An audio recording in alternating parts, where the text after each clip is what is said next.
Қарға мен түлкі. Ақтықта талдаңдап, жан-жаққа жалтаңдап, бір қарға жүр еді.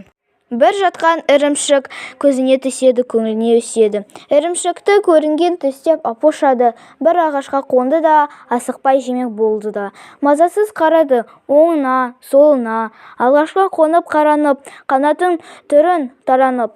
Алмақшы еді мәз-майрам, дейтін емес қу қайдан. Жем іздеген бір түлкі кезде келді сорына, ағаштан төмен түспеген ірімшікті тістеген. Қарға түсті көзіне, қу құмар ақымаққа, алда барбап сақпаққа. Кеңеседі өзіне, жуасып жабырқап, тау қылып таңырқап. Қарады жүзіне, қарашы залымның, бұл жұртқа мәлімнің алдаған сөзіне. Жүрсіз бе, ақынның төресі, көп жерден белгілі тегін құс емесі. Түңіңіз, үніңіз, мұрныңыз, көзіңіз, құлаққа көптеген мақталған кеңесі, басынан өзгеше бітіпті денесі. Көп жерден қалқамай, құмарым тарқамай, сізді іздеп келіп ем, сүйінсіз құлағым, әңгіме бір салшы. Асық болып келіп ем, мақтауға есіріп, барынша көз іліп.